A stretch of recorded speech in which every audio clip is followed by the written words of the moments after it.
Olá, para quem não me conhece, eu sou a Daniela Feijó e este é o Litera Mais. Hoje eu quero conversar aqui sobre um dos melhores livros da literatura brasileira nos últimos 50 anos, O Lavoura Arcaica, de Raduan Nassar.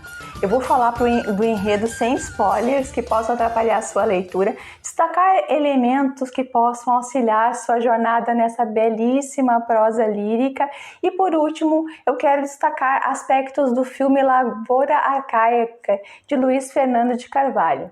De antemão, não é um livro de fácil leitura, é uma escrita que exige bastante atenção, dado o trabalho intenso de linguagem, cheio de lirismo, no qual muito do que se narra é insinuado mais do que explícito.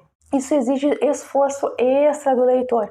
Além disso, Lavoura Arcaica ele aborda temas tabu, chamando a si uma certa abertura de quem o lê, que pode se confrontar sim com angústias, projeções, sensação de opressão, medos arcaicos, como os que os personagens se confrontam. Então, o enredo gira em torno do jovem adulto André, que é também o narrador da história e as relações deste narrador com a sua família. Temos o questionamento da instituição familiar como eixo narrativo, mas que não esgota neste eixo as possibilidades de leitura. Ele é um livro multicamadas como poucos e como o próprio Nassar disse em entrevista em 1996 para os cadernos de leitura, eu vou ler aqui, ó. Nos anos 60, eu andava entusiasmado com o behaviorismo, por conta de uns cursos de psicologia que eu fazia. Daí que tentava um romance numa linha bem objetiva. Só que em certo capítulo, um dos personagens começou a falar em primeira pessoa, numa linguagem atropelada, meio delirante, e onde a família se insinuava como tema. Tudo isso implodia com o meu esqueminha de romance objetivo. E esse personagem é André, um jovem adulto de uma família de origem libanesa. O pai é marcadamente um patriarca tradicional, arcaico nos costumes, e a mãe, mais os 7 filhos, que é 4 mulheres e 3 homens. E ainda o fantasma quase sólido do avô, o velho patriarca que transmitira o legado ao filho e este transmite para a família, vai passando de geração para geração, sobretudo para o primogênito Pedro, que lhe copia o pai até na postura austera. Todos eles vivem ali numa propriedade rural, é quase assim em isolamento. Esse isolamento ele é rompido em encontros aos domingos e festividades de quando em quando. O livro mostra 2 dessas festas em que a personagem Ana se mostra também de 2 maneiras diferentes, reparem bem.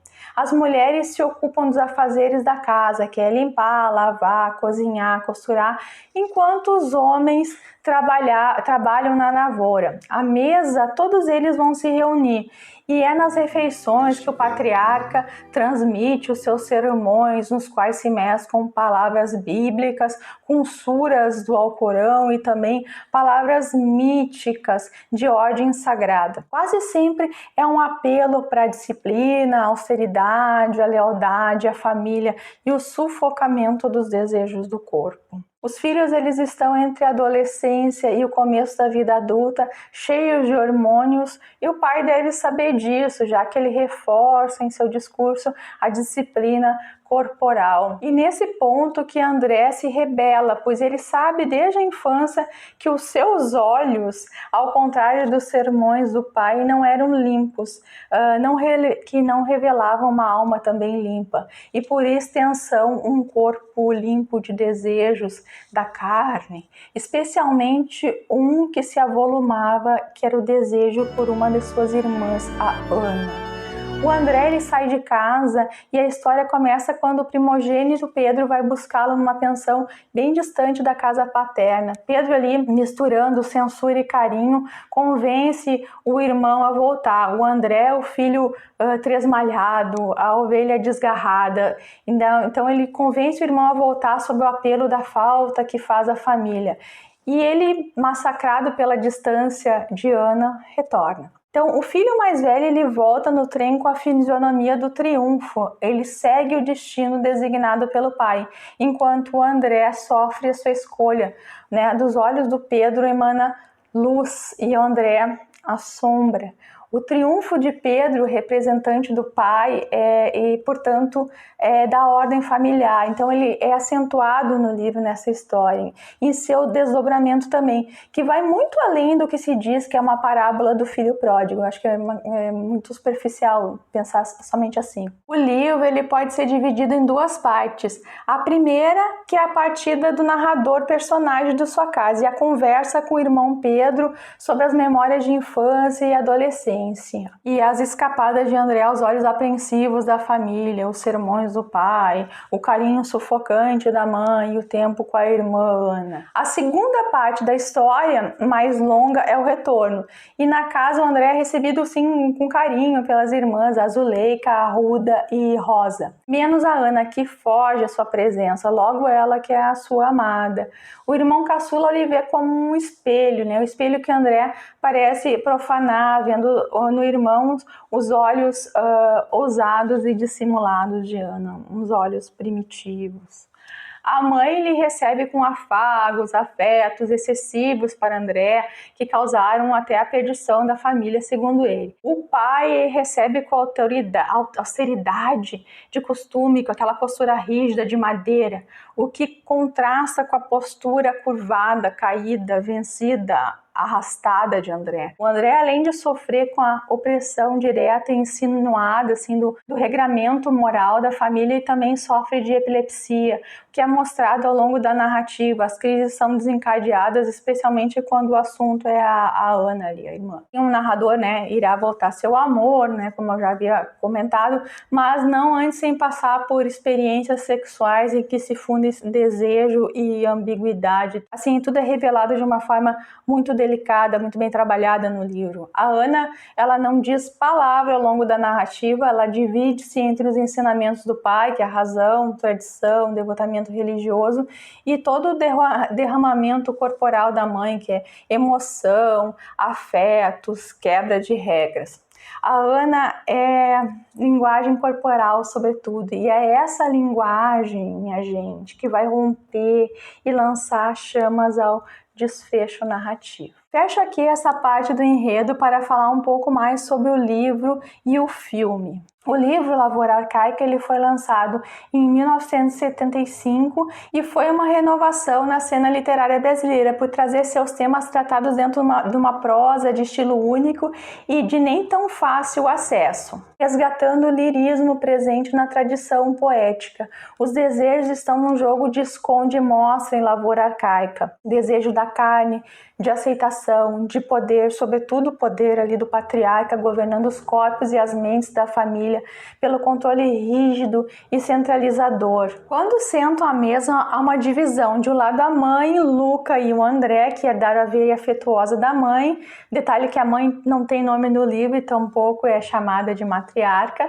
E de outro lado, na vertente austera, o pai, o Johanna, ou João, né, que é uma referência bíblica, que tem seu principal seguidor em Pedro e as irmãs Zuleika, Ruda e Rosa, de quem pouco é falado também. Existe uma cadeira vazia, que é ocupada pela presença fantasma do avô. O silêncio da obediência dos filhos ao patriarca, ele serve como refúgio para André, Ana e Luca ocultarem o desejo e de quebra dessa ordem, de profanar o sagrado, as leis rígidas e ancestrais da família. Em Ana e André, que a quebra da ordem se ramifica como galhos desobedientes de um mesmo tronco, buscando a autoexpressão, ora dissimulada, ora explícita. E tem mais alguns caminhos para ler o Lavoura Arcaica, que é através da intertextualidade dos textos sagrados colocados na narrativa, através da insinuação da cultura mediterrânea no Brasil, dessa família descendente de libaneses. Ele também pode ser lido numa vertente psicanalista que aborda incesto, relações homoafetivas, pode ser lido numa vertente sociológica que caracterize as relações familiares tradicionais e arcaicas no seio de uma sociedade liberal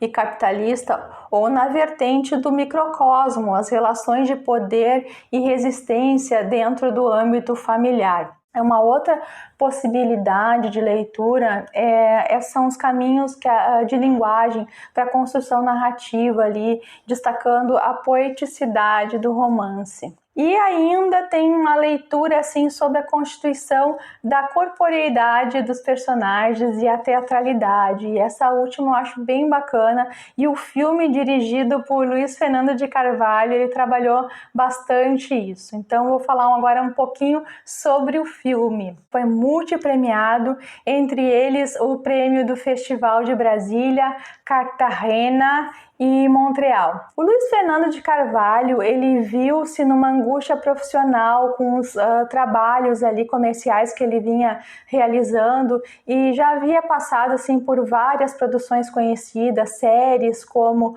O Tempo e o Vento e O Grande Sertão Veredas, e fez várias telenovelas, né? O livro Lavoura Arcaica, ele abriu para ele assim novas perspectivas para um trabalho livre e sem os regramentos da linguagem televisiva. Ele largou planilhas de audiência e mercado e uniu-se ao Radwan Nassar para esse projeto. Então ele resolveu sair do caminho simples assim da adaptação mais generalista e voltada para tornar o filme palatável ao grande público, e assim ele entrega um trabalho mais elaborado e menos comercial também. O roteiro foi a própria montagem do filme, as falas têm muito do livro. Parte da equipe esteve alguns dias lá no Líbano para entranhar a cultura libanesa e insinuar no filme. No Brasil, alguns atores foram colocados para viver na fazenda por 4 meses para experienciar a vida no campo. Acho que grande parte dos personagens ali eles ingressarem na personagem, sentir na carne e transmitir a verdade da personagem e fazerem eles mesmos seu processo criativo. A criação e a improvisação, ela igualmente não impediram certa teatralidade objetiva, assim, sobretudo assim, a gente vê nas cenas da mesa que tem um ritual cumprido à risca ali, há um cruzamento de cinema, teatro e literatura, muito bonito ali. O filme é um longa, literalmente, tem mais de 2 horas de duração, é uma imersão em poesia visual. A lente é a do narrador, ela fecha o foco para aquilo que o narrador quer ver. As cenas da família na mesa, elas são mais sóbrias, escuras. Trabalhou-se muito a luminosidade para dar o tom da opressão quando o pai está presente à cena, né, pregando o seu sermão. Paralelamente, a câmera se abre e deixa-se banhar de luz quando o pai está em campo aberto, mostrando que ele é o senhor daqueles domínios ali. E o André muitas vezes é focado assim, em partes do corpo, destacando uma sensação de clausura, uma imagem poética recortada também. E o cenário, os objetos colocados no filme enfatizam o tempo mítico, arcaico, que não volta mais. A fotografia do filme, ela traz também elementos de amarelado, de final da tarde, a paisagem se desfocando, reforçando esse tempo que não retorna.